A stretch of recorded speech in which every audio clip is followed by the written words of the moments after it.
الحمد للہ وحدہ لا شریک لہ والصلاۃ والسلام علی من لا نبی بعدہ۔ پارہ نمبر 16۔ پھر یہ آگے گئے تو حضرت موسیٰ علیہ السلام خضر دونوں جا رہے تھے، ایک بستی تھی، ان سے کھانا مانگا، جیسے مسافر ہوتے ہیں ضرورت کے لیے انہیں انکار کر دیا، تو وہاں ایک دیوار تھی گرنے لگی، تو حضرت خضر علیہ السلام نے اپنے ہاتھ سے دیوار کو سیدھا کر دیا۔ تو حضرت موسیٰ علیہ السلام نے فرمایا کہ تم نے دیوار سیدھا کی، ان سے پیسے لے لیتے، کھانا مانگا انہیں دیا نہیں، تم نے دیوار سیدھی کی، پیسے لیتے اب اس کا کھانا کھا لیتے۔ تو حضرت خضر فرمانے لگے کہ اب یہ ہمارا آخری موقع ہے، اب میں اور آپ اکٹھے نہیں رہ سکتے۔ باقی تینوں کی حکمت سن لو۔ نمبر 1، کشتی کو توڑا تھا، جو کشتی والا میں چھوڑنے کے لیے آیا، اس کنارے پر بادشاہ کی عادت ہے کہ سالم کشتیاں چھین لیتا تھا، تو میں نے تختہ توڑ دیا تاکہ اس کے اندر عیب آ جائے اور بادشاہ نہ لے سکے، میں نے کشتی بچائی ہے ان کی۔ دوسرا، جو بچے کو قتل کیا، یہ بچہ اللہ تعالیٰ کی حکمت ایسی، اگر زندہ رہتا تو نافرمان ہوتا، تو اس کے بدلے میں اللہ تعالیٰ چاہتے ہیں ان کو اچھا بچہ دے دے جو نیک ہو، تو اس لیے نیک بچہ ان کو مل جائے گا۔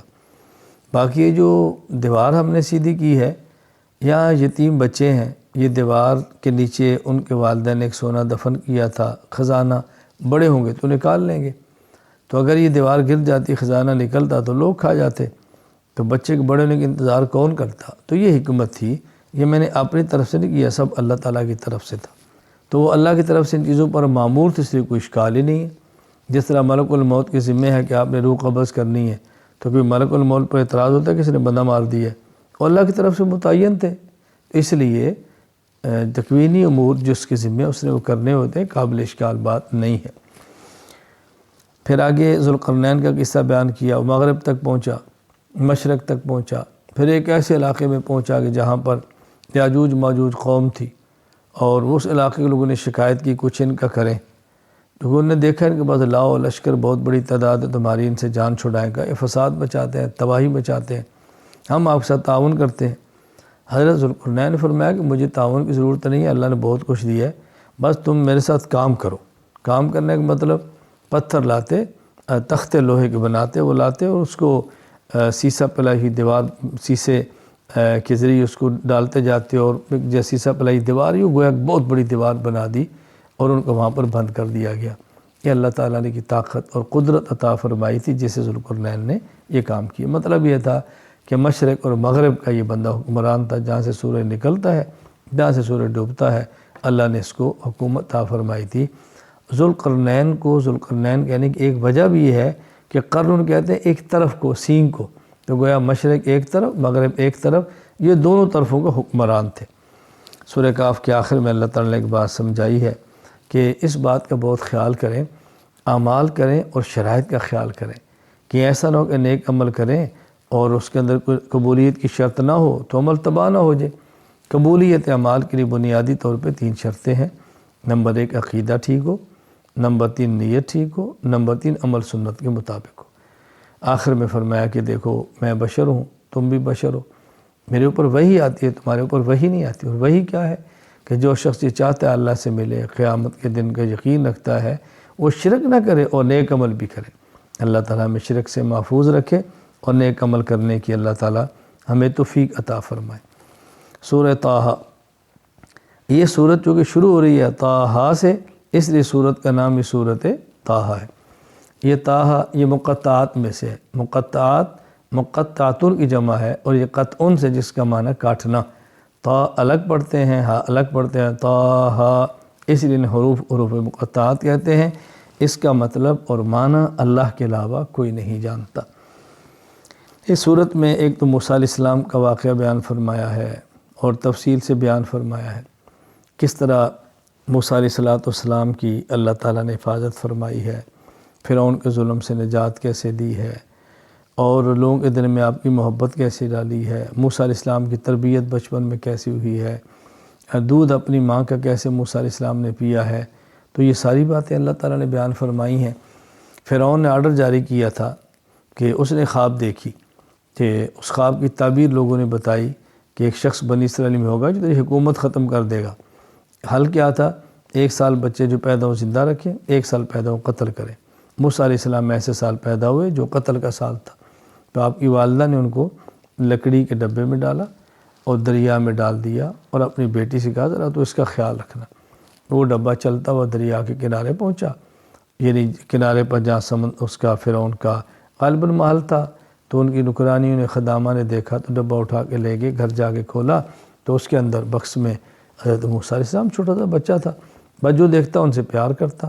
فرعون کی بیوی آسیہ نے اس کو اپنے پاس رکھا اور کہا ہمارے کام آئے گا، بیٹا بنائیں گے۔ خیر یوں فرعون کے دشمن کو ان کے گھر میں اللہ تعالیٰ نے پرورش عطا فرمائی۔ کسی کا دودھ نہیں پیتے تھے، اب تلاش کیا دودھ کس کا پئیں، کہ بہن نے کہا کہ عورت ہے، میں بتاتی ہوں تم اس کے پاس لے جاؤ، کہا جی فلاں عورت ہے۔ اللہ تعالیٰ فرماتا ہے کہ ہم نے واپس موسیٰ کو ان کی والدہ کے پاس لوٹا دیا، تو والدہ ان کا دودھ پلاتی تھی، اور اسی طرح پھر وہ الحمدللہ بچے ہوئے، جوان ہوئے، ان کے گھر میں یوں تربیت ہوئی۔ تو موسیٰ علیہ السلام کا یہ واقعہ اللہ تعالیٰ نے بیان فرمایا ہے۔ پھر موسیٰ علیہ السلام بڑے ہوئے، وہاں سے وہ ایک آدمی تھا، ان کے ہاتھوں قتل ہو گیا۔ موسیٰ علیہ السلام کی قوم کا آدمی اسرائیلی فرعون قوم و قبطی آپس میں لڑ رہے تھے، موسیٰ علیہ السلام نے چھڑانے کی غرض سے مارا، وہ مکہ تھا، لگ گیا، وہ قتل ہو گیا۔ قتل کا ان کا ارادہ تو نہیں تھا۔ اگلے دن دیکھا وہ بندہ پھر لڑ رہا ہے، تو موسیٰ علیہ السلام فرمایا تو کل بھی لڑ رہا تھا، تو وہ بھول پڑا کہ کل تو نے بندہ مارا تھا، آج پھر مارے گا۔ تو جب بات کھلی تو موسیٰ علیہ السلام وہاں سے دوڑے اور مدین پہنچے۔ اب مدین حضرت شعیب علیہ السلام وہاں کے نبی ہیں، ان کا وہ علاقہ تھا، ان کی 2 بیٹیاں ہیں، وہ کنویں پر ہیں، پانی پلانے کھڑی ہیں۔ تو موسیٰ علیہ السلام نے پوچھا کیا ماجرا، انہوں نے کہا جی یہ لوگ ہٹیں گے تو ہم پانی پلائیں گے۔ موسیٰ علیہ السلام نے پانی پلایا، ڈول نکالا، ڈول کے ذریعے پانی نکالا، ان کی بکریوں کو پانی پلایا۔ وہ موسیٰ علیہ السلام وہ چلی گئی بیٹھ کے۔ خیر انہیں جا کر والد سے کہا کہ آج ایک آدمی تھا، اس نے ہماری بکریوں کو پلایا، فرمایا ان کو لے کر آؤ۔ موسیٰ علیہ السلام کو گھر لے کر گئی تو موسیٰ علیہ السلام کو نے طاقت بھی دیکھی تھی، بڑی قوت ہے، ڈھول نکالتے ہیں، اور امین اتنے تھے کہ ان کی نگاہ ہی نہیں اٹھی ان عورتوں کی طرف۔ تو انہیں والد سے کہا بہت نیک آدمی ہے، تو میں اس کو اپنے پاس رکھ لوں۔ یوں حضرت شعیب علیہ السلام فرمایا کہ تم میرے پاس ٹھہرو، میں چاہتا ہوں تمہیں اپنی 2 بیٹیوں میں سے ایک بیٹی کا نکاح دوں اور تم میرے پاس بکریاں چراؤ 8 سال تک، اور اگر 10 پورے کر دو تو تمہاری مرضی ہے۔ خیر موسیٰ علیہ السلام 10 سال وہاں ٹھہرے، بکریاں چرائیں، پھر نکاح ہوا، اہلیہ کو لے کر واپس آئے۔ راستے میں ان کو ضرورت محسوس ہوئی، دور سے آگ نظر آئی، وہاں گئے تو آگ نہیں تھی، تجلی الہی تھی۔ اللہ نے فرمایا تم جوتا اتارو، سامنے آؤ، وہاں موسیٰ علیہ السلام اور وحی آئی، تو یوں نبی بن کے واپس آپ مصر کے اندر آئے۔ پھر فرعونیوں سے مقابلہ ہوا، اللہ تعالیٰ نے ان کو فتح عطا فرمائی، ان کو غرق کیا۔ تو یوں موسیٰ علیہ السلام کا واقعہ بھی بیان فرمایا۔ اور پھر اسی کے اندر واقعہ ہے وہ سامری کا قصہ بھی بیان کیا۔ ایک وقت آیا موسیٰ علیہ السلام جب اپنی قوم کو لے کر نکلے، اور فرعون نے پھر پیچھا پیا، یہ ادھر سمندر کراس کر گئے دریا، وہ سارے غرق ہو گئے۔ تو ان کی جو خواتین تھی انہوں نے فرعونیوں سے ایک یعنی زیورات لے کے ہمارا شادی ہے ہمیں چاہیے، یوں زیور اکٹھا کیا، دریا کراس کیا، آگے چلے گئے۔ موسیٰ علیہ السلام کوہ طور پہ تورات لینے کے لیے گئے تو سامری نے سونا ان سے اکٹھا کیا، یہ تو تمہارا نہیں ہے، فرعونیوں کا ہے۔ خیر اس کو پگھلایا، اس سے پھر ایک بچڑا بنایا، اس بچڑے سے آواز نکلی۔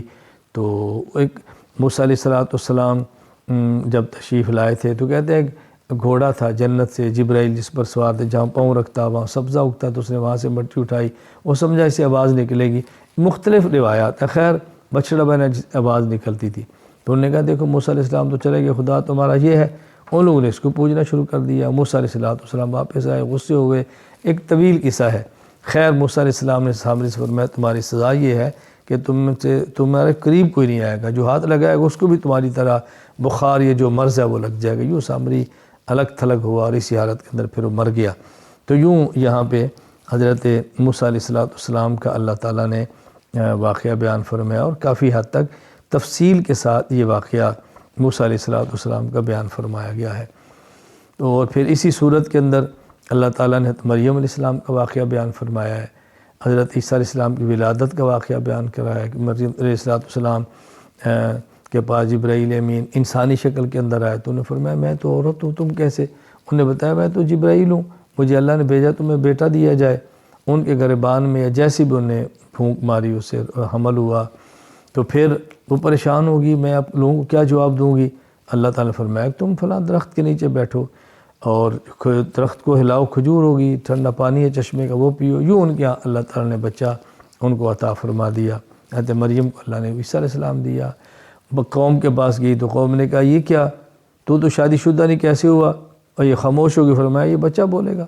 وہ خیر بچہ بولا اور اس نے بتایا کہ میں تو اللہ کا نبی ہوں، مجھے اللہ نے کتاب دی ہے۔ تو یوں حضرت مریم علیہ السلام کے اللہ تعالیٰ نے برات کا انتظام بھی فرما دیا، اور ان کی برات بھی ہوگی مریم علیہ السلام کی، یہ واقعہ بیان فرمایا۔ خیر اللہ تعالیٰ نے حضرت مریم کی برات کو یہاں بیان فرمایا۔ اللہ تعالیٰ ہم سب کو انبیاء علیہ السلام کے قصص سے عبرت حاصل کرنے کی توفیق عطا فرمائے، عقائد پر قائم رکھے اور اعمال اچھے کرنے کی توفیق دے، اور شرک سے اللہ تعالیٰ ہمیں محفوظ رکھے۔ وآخر دعوانا ان الحمد للہ رب العالمین۔